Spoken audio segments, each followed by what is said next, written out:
আমার নাম জবা, বয়স 20।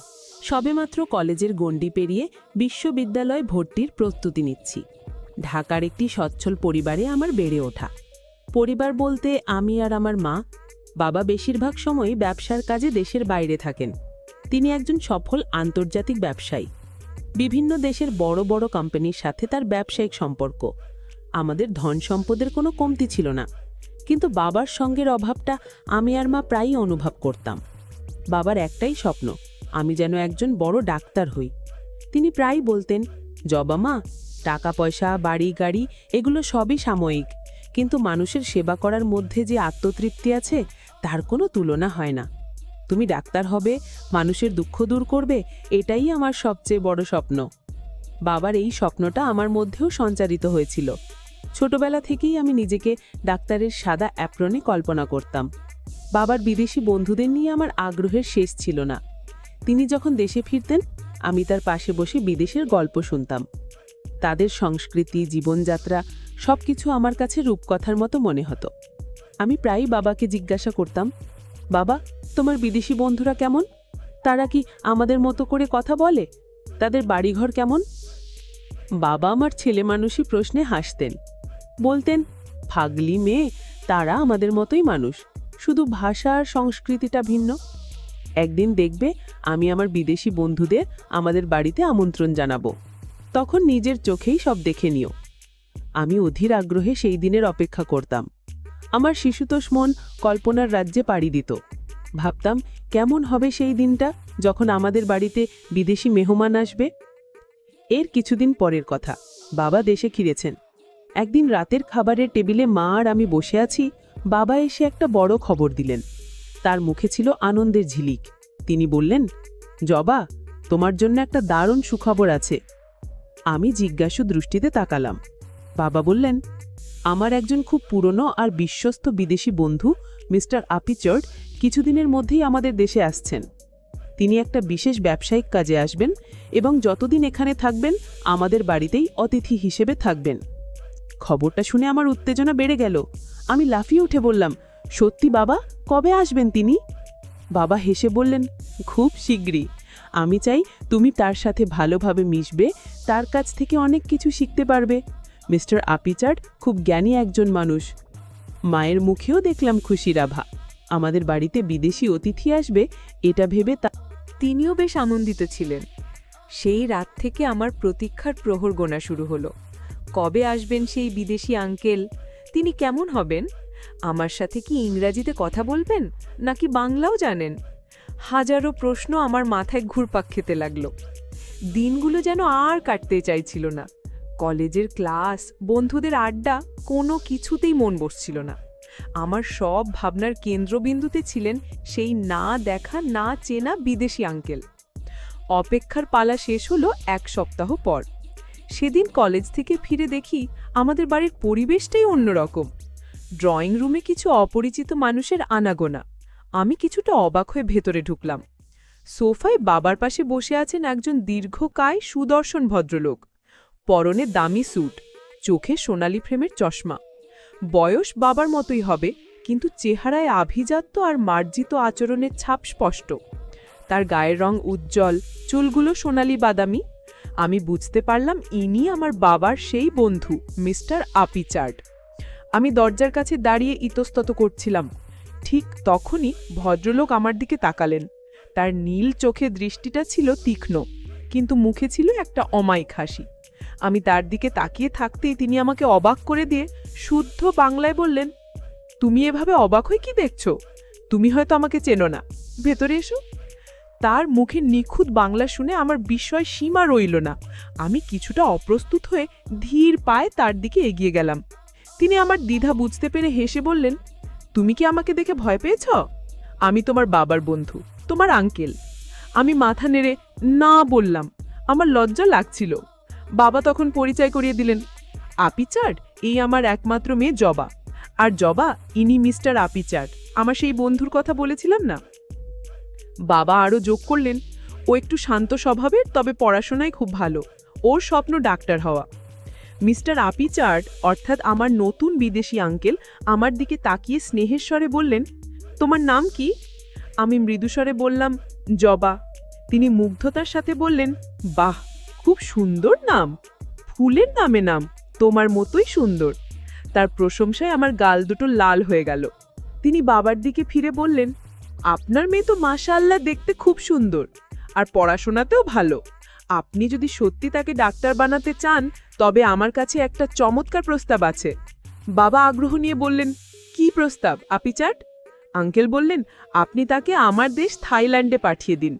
সেখানকার শিক্ষার মান অনেক উন্নত, বিশেষ করে মেডিকেল শিক্ষা। সায়েন্সের জন্য পৃথিবী বিখ্যাত। সবচেয়ে বড় সুবিধা হলো সেখানে আমার নিজের মেয়েও ডাক্তারি পড়ছে। জবা তার সাথে থেকেই পড়াশোনা করতে পারবে। একা একা থাকার কোনো সমস্যাই হবে না। দুটো মেয়ে একসাথে থাকবে, একে অপরের সঙ্গী হবে। বাবার চোখে মুখে স্বপ্ন পূরণের আলো জ্বলে উঠল। তার সবচেয়ে বড় চিন্তা ছিল আমাকে একা বাইরে পড়তে পাঠানো নিয়ে। আঙ্কেলের প্রস্তাবে সেই চিন্তার অবসান হলো। তিনি প্রায় সাথে সাথেই বললেন, এর চেয়ে ভালো প্রস্তাব আর কি হতে পারে? আমার মেয়ে আর তোমার মেয়ে তো একই কথা। যদি ওর পড়াশোনার এমন ভালো সুযোগ হয়, তাহলে তোমার সাথে যেতে আমার কোনো আপত্তি নেই। আমি তোমার উপর সম্পূর্ণ বিশ্বাস রাখি আপিচার্ট। আঙ্কেল আমার দিকে ফিরে মিষ্টি করে হেসে বললেন, কি মা, তুমি যাবে তো? তোমার বাবা তো রাজি।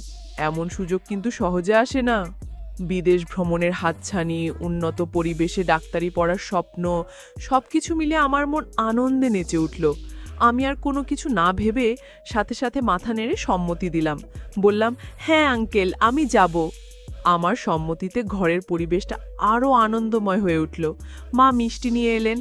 বাবা আর আঙ্কেল আমার উজ্জ্বল ভবিষ্যৎ নিয়ে নানা পরিকল্পনা করতে লাগলেন। আমি তখনও বুঝতে পারিনি এই একটি হ্যাঁ আমার জীবনকে কোন দিকে নিয়ে যাচ্ছে। আমার সরল মন তখন এক রঙিন স্বপ্নের জাল বুনতে ব্যস্ত ছিল, যেই স্বপ্নের আড়ালে লুকিয়ে ছিল এক গভীর রহস্য। সিদ্ধান্তটা এত দ্রুত নেওয়া হয়েছিল যে আমি ঠিকমতো গুছিয়ে ভাবারও সুযোগ পাইনি। পরের দিন থেকেই তোড়জোড় শুরু হয়ে গেল। বাবা মার পাসপোর্ট, ভিসা আর প্রয়োজনীয় কাগজপত্র প্রস্তুত করার জন্য লেগে পড়লেন। মিস্টার আপিচার্ড, আমার বিদেশি আঙ্কেল, সব ব্যাপারে বাবাকে সাহায্য করছিলেন। তার আচরণে এতটাই আন্তরিকতা ছিল যে মা বাবা তাকে পরিবারেরই একজন মনে করতে শুরু করেছিলেন। তিনি আমার সাথে প্রায় গল্প করতেন।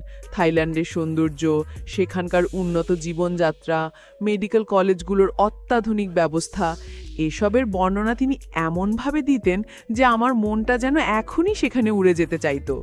তিনি তার মেয়ের অনেক গল্প শোনাতেন। তার নাম নাকি লিসা। লিসা আমার জন্য অধীর আগ্রহে অপেক্ষা করছে। সে আমাকে পেয়ে খুব খুশি হবে। এমন সব কথা বলে তিনি আমার মনে বিদেশ যাত্রার আগ্রহকে আরও বাড়িয়ে দিয়েছিলেন। যাওয়ার দিন ঘনিয়ে এলো। আমার মনটা মিশ্র অনুভূতিতে ভরেছিল। একদিকে নতুন দেশে যাওয়ার উত্তেজনা, ডাক্তার হওয়ার স্বপ্ন পূরণের আনন্দ, অন্যদিকে বাবা মাকে ছেড়ে দূরে যাওয়ার কষ্ট। মা তো আমার জিনিসপত্র গোছাতে গিয়ে সারাক্ষণে কাঁদছিলেন। বাবা বাইরে কঠোর থাকলেও আমি বুঝতে পারছিলাম ভেতরে ভেতরে তিনিও কষ্ট পাচ্ছেন। যাওয়ার দিন বিমানবন্দরে বাবা মা আমাকে বিদায় জানাতে এলেন। মায়ের কান্না দেখে আমারও চোখে জল চলে এলো। বাবা আমার মাথায় হাত রেখে বললেন, মন দিয়ে পড়াশোনা করবি মা, নিজের খেয়াল রাখবি। কোনো সমস্যা হলে সাথে সাথে আপিচা কাক্কেলকে বলবি আর আমাকে ফোন করবি। আমি বাবাকে জড়িয়ে ধরে বললাম, চিন্তা করো না বাবা, আমি তোমাদের স্বপ্ন পূরণ করব। আঙ্কেল বাবাকে আশ্বস্ত করে বললেন, আপনি একদম চিন্তা করবেন না, জবা আমার মেয়ের মতোই থাকবে, ওর কোনো অসুবিধা আমি হতে দেব না। তার কথায় ভরসা পেয়ে বাবা মা আমাকে বিদায় দিলেন। আমি আঙ্কেলের সাথে প্লেনে উঠলাম। প্লেনের জানালা দিয়ে দেখলাম বাবা মা হাত নাড়ছেন। তাদের চেহারাটা ধীরে ধীরে ঝাপসা হয়ে এলো। আমার বুকটা ভার হয়ে গেল, কিন্তু নতুন জীবনের হাতছানিতে সেই কষ্টটাও চাপা পড়ে গেল। প্লেনে বসে আঙ্কেল আমার সাথে স্বাভাবিকভাবেই গল্প করছিলেন। আমাকে স্বস্তিতে রাখার জন্য তিনি নানা চেষ্টা করছিলেন। দীর্ঘ বিমান যাত্রার পর আমরা থাইল্যান্ডের সুবর্ণভূমি বিমানবন্দরে পৌঁছালাম। বিমানবন্দর থেকে বের হয়েই আমি মুগ্ধ হয়ে গেলাম। চারদিকে আলোর রোশনাই, ঝকঝকে রাস্তাঘাট, সুশৃঙ্খল পরিবেশ, সবকিছুই যেন ছবির মতো সুন্দর। একটি বিলাসবহুল গাড়ি আমাদের জন্য অপেক্ষা করছিল। আমরা গাড়িতে চড়ে বসলাম। গাড়ির ভেতর ভীষণ ঠান্ডা আর আরামদায়ক। আমি কাচের জানালা দিয়ে বাইরের দৃশ্য দেখছিলাম। উঁচু উঁচু দালান, সুন্দর সুন্দর স্থাপত্য, সবকিছুই আমার কাছে নতুন আর আকর্ষণীয় লাগছিল। প্রায় 1 ঘন্টা চলার পর আমাদের গাড়িটা শহরের কোলাহল ছেড়ে একটা শান্ত অভিজাত এলাকায় প্রবেশ করলো। সারি সারি সুন্দর বিলা টাইপের বাড়ি। একটা বিশাল বড় গেটের সামনে এসে আমাদের গাড়ি থামলো। সিকিউরিটি গার্ড গেট খুলে দিল। ভেতরে প্রবেশ করতেই আমার চোখ ধাঁধিয়ে গেল। বাড়িটা এত বিশাল আর সুন্দর করে সাজানো যে দেখে মনে হচ্ছিল যেন কোনো রাজপ্রাসাদ। সামনে বিশাল সবুজ লন, তাতে রং বেরঙের ফুলের বাগান, একটা সুন্দর ফোয়ারা দিয়ে জল পড়ছে। আমি অবাক হয়ে চারপাশ দেখছিলাম। গাড়ি বারান্দায় গাড়ি থামতেই আঙ্কেল নেমে এসে আমার জন্য দরজা খুলে দিলেন। তিনি আমার মুখের অভিব্যক্তি দেখে হেসে বললেন, কি ভাবছো মা, এটাই আমাদের বাড়ি, ভেতরে এসো। বাড়ির ভেতরে প্রবেশ করে আমি আরও অবাক হলাম। সবকিছু যেন শিল্পের ছোঁয়ায় গড়া। দামি আসবাবপত্র, সুন্দর পেন্টিং, ঝাড়বাতি, সব মিলিয়ে এক এলাহি কাণ্ড। সবকিছু এত গোছানো এবং মনোরম যে চোখ ফেরানো দেয়। কিন্তু এই আশ্চর্য সৌন্দর্যের আড়ালে যে অন্য কোনো এক অন্ধকার রহস্য লুকিয়ে থাকতে পারে, তা আমার কল্পনাতেও আসেনি। আমি তখন এক রঙিন ঘোরের মধ্যে ছিলাম, যে ঘোর খুব শীঘ্রই এক কঠিন বাস্তবে পরিণত হতে চলেছিল। বাড়ির ভেতরের জাঁকজমক দেখে আমি এতটাই অভিভূত ছিলাম যে বাইরের পৃথিবীটাকে ভুলে গিয়েছিলাম। একজন গৃহকর্মী এসে আমার লাগেজ নিয়ে গেল। আঙ্কেল আমাকে পুরো বাড়িটা ঘুরিয়ে দেখালেন। সুইমিং পুল, জিমনেশিয়াম, ইনডোর গেমসের ব্যবস্থা, কি নেই সেখানে। আমার মনে হচ্ছিল আমি যেন কোনো 5 স্টার হোটেলে এসে উঠেছি। সব কিছু দেখার পর আমি কিছুটা ক্লান্ত হয়ে পড়েছিলাম। আমি আঙ্কেলকে জিজ্ঞাসা করলাম, আঙ্কেল, আপনার মেয়ে লিসা কোথায়? ওর সাথে তো দেখা হলো না। আমার প্রশ্নে আঙ্কেলের মুখের হাসিটা কেমন যেন মুহূর্তের জন্য মিলিয়ে গেল। তিনি নিজেকে সামলে নিয়ে বললেন, ও লিসা, ও তো ওর এক কাজিনের বাড়িতে বেড়াতে গেছে, শহরেই থাকে, কাল সকালে চলে আসবে। তুমি জার্নি করে এসেছো, অনেক ক্লান্ত, তুমি এখন তোমার ঘরে গিয়ে বিশ্রাম নাও। তার উত্তরটা আমার কাছে কিছুটা অদ্ভুত লাগলো। যে আমার জন্য এত অপেক্ষা করছে, সে আমার আসার দিনেই কিনা বেড়াতে গেছে। কিন্তু আমি নতুন পরিবেশ আর ক্লান্তির কারণে বিষয়টা নিয়ে বেশি ভাবলাম না। তিনি আমাকে দোতলার এক কোণার দিকে একটা সুন্দর ঘরে নিয়ে গেলেন। ঘরটা ভীষণ সুন্দর করে সাজানো, নরম বিছানা, বড় একটা ওয়ার্ড্রোব, পড়ার টেবিল, আর ঘরের সাথে লাগোয়া একটা ব্যালকনিও আছে। ব্যালকনি থেকে পেছনের বাগানটা দেখা যায়।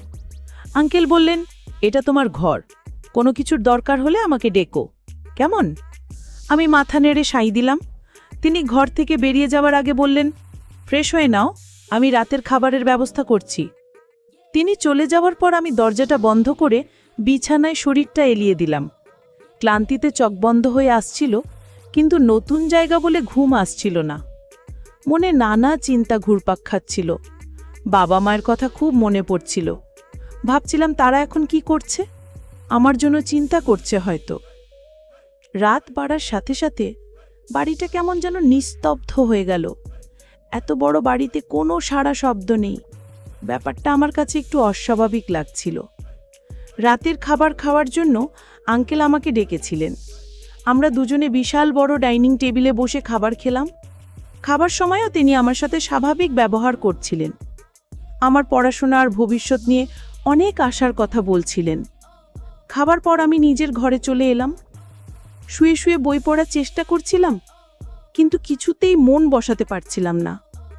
মনের মধ্যে একটা অজানা অস্বস্তি কাজ করছিল। মনে হচ্ছিল কিছু একটা ঠিক নেই। হঠাৎ করে আমার কানে একটা অস্ফুট শব্দ ভেসে এলো। আমি কান পেতে শোনার চেষ্টা করলাম।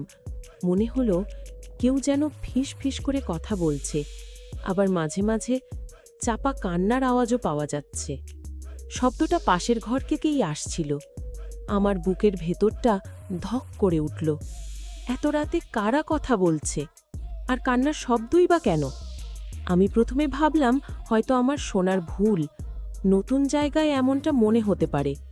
কিন্তু কিছুক্ষণ পর আবার সেই একই শব্দ, এবার আরও স্পষ্ট, কয়েকজন মেয়ের মৃদু কান্নার আওয়াজ। আমার মনে অজানা এক ভয় কাজ করতে শুরু করল। এই বিশাল প্রাসাদের মতো বাড়িতে আর কে থাকতে পারে? আঙ্কেল তো বলেছিলেন তিনি আর তার মেয়ে ছাড়া এই বাড়িতে তেমন কেউ থাকে না, শুধু কাজের লোক ছাড়া। আমার কৌতূহল আর ভয়ে দুটোই বাড়তে লাগল। আমি বিছানা থেকে নেমে খুব খুব সাবধানে পা টিপে টিপে দরজার দিকে এগিয়ে গেলাম। হাতলটা ঘুরিয়ে দেখলাম দরজা বাইরে থেকে লক করা নয়। আমি খুব আস্তে করে দরজাটা খুললাম। বাইরের করিডোরটা আবছা আলোয় আলোকিত। কান্নার শব্দটা এখন আরও পরিষ্কারভাবে পাশের ঘর থেকে আসছে। আমার সমস্ত শরীর ভয়ে কাঁটা দিয়ে উঠল। কি হচ্ছে এই বাড়িতে? এই কান্নার শব্দের উৎস কি? সব ভয় আর দ্বিধাকে পেছনে ফেলে আমি রহস্য উন্মোচনের জন্য পাশের ঘরের দিকে পা বাড়ালাম। আমার হৃৎপিণ্ডটা ভয়ে জোরে জোরে ধুকপুক করছিল।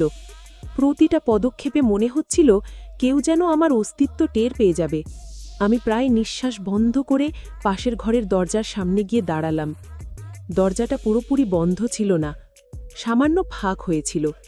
সেই ফাঁক দিয়ে ভেতর থেকে হালকা আলো আসছিল, আর ভেসে আসছিল চাপা কান্নার শব্দ। আমি খুব সাবধানে সেই ফাঁক দিয়ে ভেতরে উঁকি দিলাম। যা দেখলাম তাতে আমার রক্ত হিম হয়ে গেল। ঘরের ভেতরটা আমার ঘরের মতো অতটা সাজানো গোছানো নয়। মেঝেতে একটা বড় কার্পেট পাতা, আর তার ওপর বসে আছে আমারই বয়সী 4টি মেয়ে। তাদের সবার মুখ মলিন, চোখগুলো ফোলা ফোলা। দেখেই বোঝা যাচ্ছে তারা অনেকক্ষণ ধরে কাঁদছে। তাদের পরনের পোশাকগুলোও সাধারণ। তারা একে অপরের সাথে নিচু স্বরে বাংলায় কথা বলছে। আমি আর স্থির থাকতে পারলাম না। আমার মনের ভয়টা তখন সহানুভূতির কাছে হার মেনেছে। আমি আস্তে করে দরজায় টোকা দিলাম। ভেতরের কথা বলা আর কান্না মুহূর্তের মধ্যে থেমে গেল। ঘরের ভেতর পিনপতন নীরবতা। আমি আবার টোকা দিয়ে ফিসফিস করে বললাম, ভেতরে আসা যাবে? কোনো সাড়া না পেয়ে আমি আস্তে করে দরজাটা ঠেলে ভেতরে প্রবেশ করলাম। আমাকে দেখে মেয়েগুলো উঠল। তাদের চোখে মুখে ছিল তীব্র ভয় আর বিস্ময়। তারা এমনভাবে আমার দিকে তাকালো যেন আমি অন্য কোনো গ্রহের প্রাণী। তাদের মধ্যে একজন কিছুটা সাহস করে আমাকে ভাঙা ভাঙা গলায় জিজ্ঞাসা করলো, তুমি তুমি কে? এখানে কিভাবে এলে? আমি তাদের আশ্বস্ত করার জন্য বললাম, ভয় পেও না, আমিও তোমাদের মতোই একজন। আমার নাম জবা। আজই আমি এখানে এসেছি। তারপর আমি জিজ্ঞাসা করলাম, তোমরা কি বাংলাদেশি?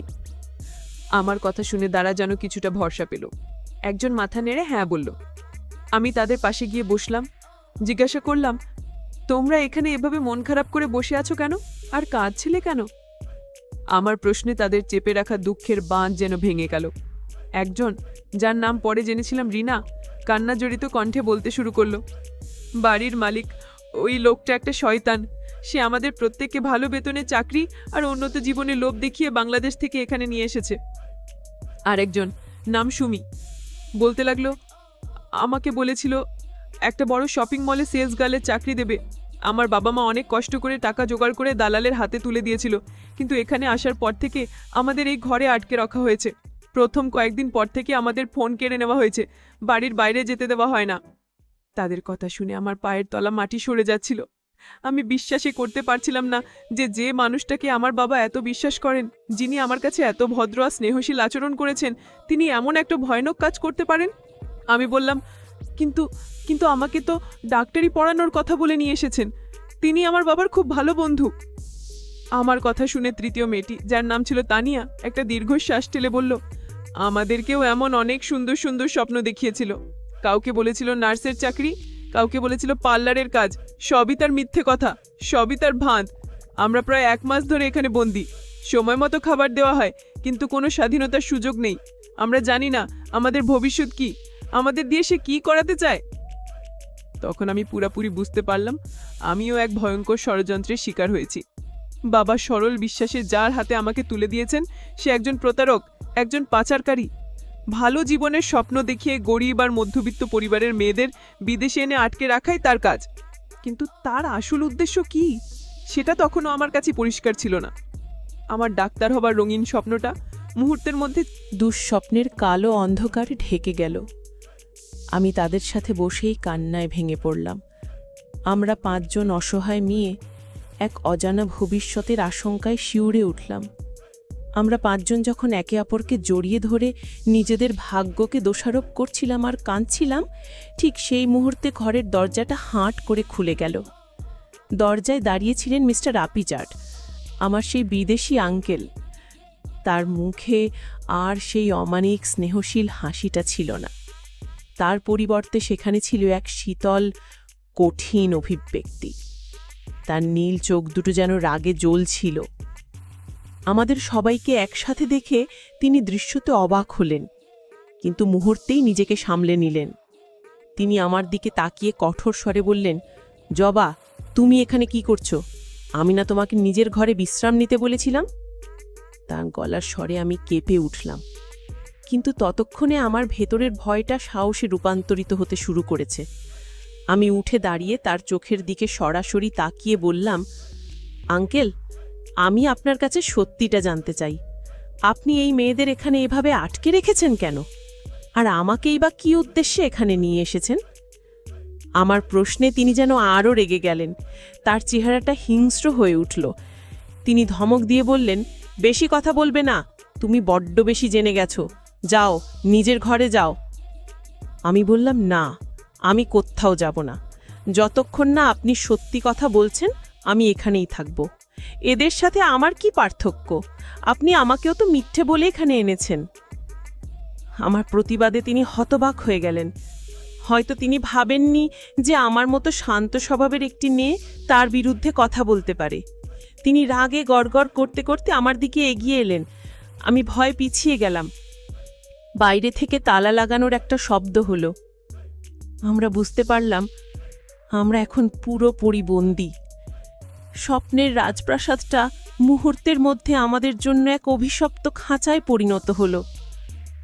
আমরা সবাই মিলে দরজা ধাক্কাতে লাগলাম, চিৎকার করে বলতে লাগলাম, দরজা খুলুন, দয়া করে দরজা খুলুন, আমরা বাড়ি ফিরে যেতে চাই।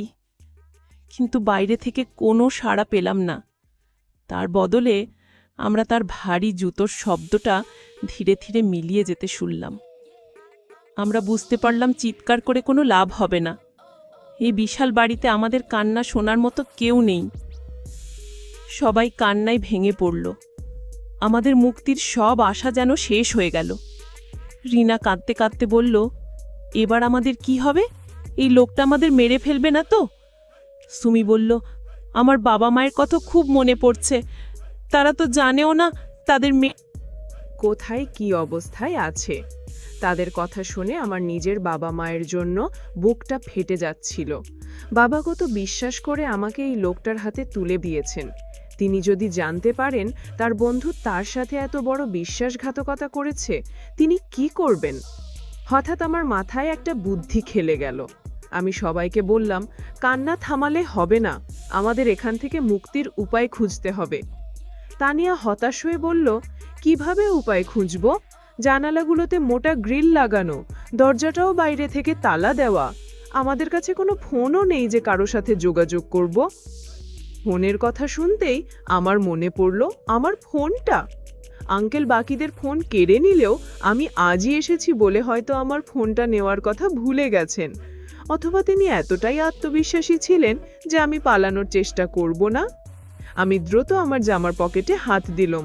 হ্যাঁ, ফোনটা আছে। আমার মনে হলো অন্ধকারে যেন এক চিলতে আশার আলো দেখতে পেলাম। আমি বাকিদের দিকে তাকিয়ে বললাম, আমার কাছে আমার ফোনটা আছে।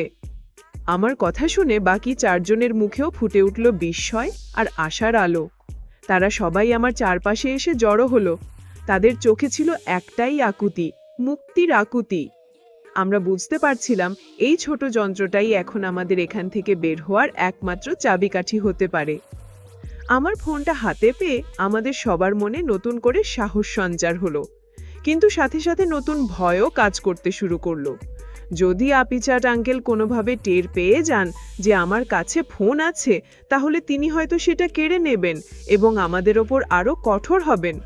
তাই আমাদের খুব সাবধানে কাজ করতে হবে। প্রথমে আমরা ঘরের আলো নিভিয়ে দিলাম, যাতে বাইরে থেকে কেউ বুঝতে না পারে আমরা জেগে আছি।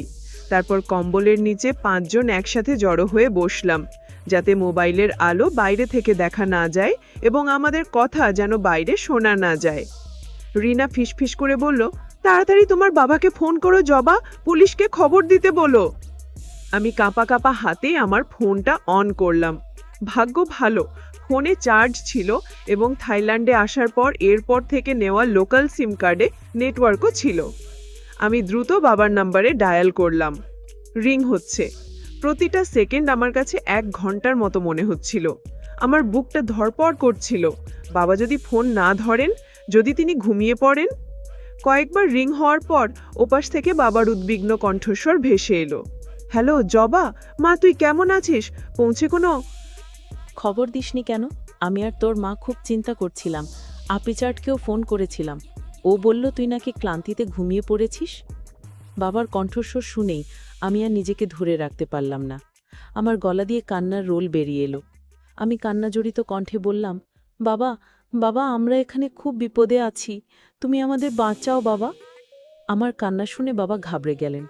তিনি বললেন, কি হয়েছে মা, কাঁদছিস কেন? আপিচর তোর সাথে আছে না? কিসের বিপদ? আমি সংক্ষেপে তাকে পুরো ঘটনাটা খুলে বললাম। কিভাবে আঙ্কেল আমাকে এখানে এনে আরও 4জন মেয়ের সাথে বন্দি করে রেখেছেন সেই কথা জানালাম। সব শুনে বাবা স্তব্ধ হয়ে গেলেন। তার কণ্ঠস্বর দিয়ে আমি বুঝতে পারছিলাম তিনি কতটা মর্মাহত আর ক্ষুব্ধ হয়েছেন। যে বন্ধুকে তিনি নিজের ভাইয়ের মতো বিশ্বাস করতেন, সে যে এত বড় বিশ্বাসঘাতক তা তিনি কল্পনাও করতে পারেননি। বাবা নিজেকে সামলে নিয়ে দৃঢ় কণ্ঠে বললেন, তুই একদম ভয় পাবি না মা, আমি বেঁচে থাকতে তোর কিচ্ছু হতে দেব না। তুই আমাকে শুধু ঠিকানাটা বল, আমি এক্ষুনি ব্যবস্থা নিচ্ছি। কিন্তু ঠিকানা তো আমি জানি না, আমি এয়ারপোর্ট থেকে গাড়িতে করে এসেছি, এলাকার নাম বা বাড়ির নম্বর কিছুই জানি না। এটা বলতেই বাবা আরও চিন্তায় পড়ে গেলেন। হঠাৎ আমার মাথায় বুদ্ধি এলো। আমি বললাম, বাবা, আমি আমার ফোনের গুগল ম্যাপ অন করে তোমাকে লোকেশন শেয়ার করছি, তুমি কি সেটা দিয়ে খুঁজে বের করতে পারবে? বাবা বললেন, হ্যাঁ পারবো, তুই তাড়াতাড়ি লোকেশন পাঠা আর খুব সাবধানে থাকবি, ওই লোকটাকে কিচ্ছু বুঝতে দিবি না, আমি যত দ্রুত সম্ভব আসছি। ফোনটা রেখে আমি কাঁপা কাঁপা হাতে বাবাকে আমার লাইভ লোকেশন শেয়ার করলাম। কাজটা শেষ হতেই আমরা ফোনটা সাইলেন্ট করে লুকিয়ে রাখলাম। এরপর শুরু হলো আমাদের অনন্ত প্রতীক্ষা। প্রতিটা মুহূর্ত কাটছিল চরম উদ্বেগার আশঙ্কার মধ্যে। সময় যেন আর কাটতেই চাইছিল না। আমরা 5জন একে অপরকে জড়িয়ে ধরে বসেছিলাম। সামান্যতম শব্দ হলেই চমকে উঠছিলাম। মনে হচ্ছিল এই বুঝি আপিচার এসে সব জেনে গেল। রাত পেরিয়ে ভোর হলো। সকালের নাস্তা দেওয়ার জন্য একজন গৃহকর্মী এসে দরজার নিচের একটা ছোট অংশ দিয়ে খাবার দিয়ে গেল। কিন্তু আমাদের কারোর গলা দিয়ে এক দানাও নামল না। আমাদের চোখ ছিল শুধু দরজার দিকে। বাবা কি আসতে পারবেন? তিনি কি আমাদের খুঁজে বের করতে পারবেন? হাজারো প্রশ্ন আমাদের মনে ঘুরপাক খাচ্ছিল। আমরা শুধু নীরবে প্রার্থনা করে যাচ্ছিলাম। আমাদের একমাত্র আশা এখন শুধু বাবার উপর। সকাল গড়িয়ে দুপুর হওয়ার পথে আমাদের উদ্বেগ আর উৎকণ্ঠা চরমে পৌঁছেছে। প্রতিটা মুহূর্তে মনে হচ্ছে এই বুঝি সব আশা শেষ হয়ে গেল। আমরা প্রায় হাল ছেড়ে দিয়েছিলাম। ঠিক সেই মুহূর্তে আমরা বাইরে থেকে কয়েকটি গাড়ির শব্দ পেলাম। গাড়িগুলো খুব দ্রুত গতিতে এসে আমাদের বাড়ির সামনে থামল। তারপরই আমরা শুনতে পেলাম থাই ভাষায় পুলিশের সাইরেনের তীব্র আওয়াজ এবং অনেক মানুষের হইচই। আমাদের বুকের ভেতরটা আশার আলোয় ঝলমল করে উঠল। আমরা বুঝতে পারলাম বাবা এসে গেছেন। তিনি পুলিশ নিয়েই এসেছেন। আমরা সবাই খুশিতে আর উত্তেজনায় চিৎকার করে উঠলাম। দরজায় ধাক্কা দিতে শুরু করলাম আর বলতে লাগলাম, আমরা ভিতরে আছি, আমাদের বাঁচান। কিছুক্ষণের মধ্যেই আমরা বাইরে থেকে দরজা ভাঙার শব্দ পেলাম। সজোরে কয়েকটা আঘাতের পর দরজাটা ভেঙে গেল। দরজায় দাঁড়িয়েছিলেন আমার বাবা, তার পেছনে থাইল্যান্ডের স্থানীয় প্রশাসনের পুলিশ অফিসাররা। বাবাকে দেখেই আমি দৌড়ে গিয়ে তাকে জড়িয়ে ধরলাম। আমার কান্না আর থামছিল না। বাবা আমার মাথায় হাত বুলিয়ে দিচ্ছিলেন আর বলছিলেন, ভয় নেই মা, আমি এসে গেছি, আর কোনো ভয় নেই। বাকি মেয়েগুলো তাদের মুক্তি দেখে কান্নায় ভেঙে পড়ল। পুলিশ দ্রুত পুরো বাড়িটা ঘিরে ফেলল। মিস্টার আপিচার্টকে তার পড়ার ঘর থেকে গ্রেফতার করা হলো। গ্রেফতার হওয়ার সময় তার মুখে কোনো অনুশোচনা বা ভয় ছিল না, বরং তার ভাবটা এমন ছিল যেন সে কিছুই করেনি। আমাদের সবাইকে উদ্ধার করে স্থানীয় পুলিশ স্টেশনে নিয়ে যাওয়া হলো। সেখানে দূতাবাসের কর্মকর্তাদের উপস্থিতিতে আমাদের জবানবন্দি নেওয়া হলো। মিস্টার আপিচার্টকেও জিজ্ঞাসাবাদ করা হচ্ছিল। আমি বাবার পাশে বসেই তার জেরা দেখছিলাম। পুলিশ অফিসার তাকে কঠোর ভাষায় জেরা করছিলেন। কেন সে বাংলাদেশ থেকে মেয়েদের এনে এভাবে আটকে রেখেছিল? তার আসল উদ্দেশ্য কী ছিল? সে কি কোনো চক্রের সাথে জড়িত? কিন্তু জেরার এক পর্যায়ে সে যে উত্তরটা দিল তা শুনে আমরা সবাই, এমনকি পুলিশ অফিসাররাও অবাক হয়ে গেলেন। সে খুব শান্তভাবে বলল, আপনারা ভুল বুঝছেন, আমি তাদের কোনো ক্ষতি করার জন্য আনিনি, আমি কোনো পাচারকারী নই। অফিসার ধমক দিয়ে বললেন, তাহলে কেন তাদের আটকে রেখেছিলে? আপিচার একটা অদ্ভুত যুক্তি দেখালো। সে বলল, আমার একটি বড় আন্তর্জাতিক প্রজেক্টের জন্য কিছু অত্যন্ত সহনশীল এবং বুদ্ধিমান মেয়ের দরকার ছিল। আমি পরীক্ষা করে দেখতে চেয়েছিলাম তারা প্রতিকূল পরিবেশে নিজেদের মানিয়ে নিতে পারে কিনা। চরম মানসিক চাপের মুখেও তারা শান্ত থেকে মুক্তির পথ বের করতে পারে কিনা, এটাই ছিল আমার পরীক্ষা। জবা এই পরীক্ষায় পাশ করেছে কারণ সে সাহসের সাথে পরিস্থিতি মোকাবেলা করেছে এবং যোগাযোগ করতে সক্ষম হয়েছে। আমি তাকে ইন্টারন্যাশনাল ইউথ অ্যাম্বাসেডরের জন্য প্রশিক্ষণ দিতে চাইছিলাম। তাদের কোনো ক্ষতি করতাম না, শুধু তাদের মানসিক শক্তি পরীক্ষা করছিলাম। তার এই ভিত্তিহীন অদ্ভুত যুক্তি কেউ গ্রহণ করল না।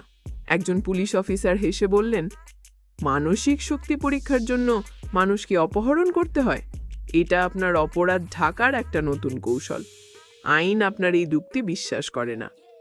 প্রশাসন তার বিরুদ্ধে মানব পাচার এবং অবৈধভাবে আটকে রাখার অভিযোগে মামলা দায়ের করল। তার আসল উদ্দেশ্য হয়তো আরও ভয়ঙ্কর কিছু ছিল, যা সে এই অদ্ভুত যুক্তির আড়ালে লুকানোর চেষ্টা করছিল। কিন্তু আমাদের কোনো ক্ষতি হওয়ার আগেই আমরা রক্ষা পেলাম, এটাই ছিল সবচেয়ে বড় কথা। প্রয়োজনীয় আইনি প্রক্রিয়া শেষে আমরা 5 জন নিরাপদে আমাদের দেশে ফিরে এলাম।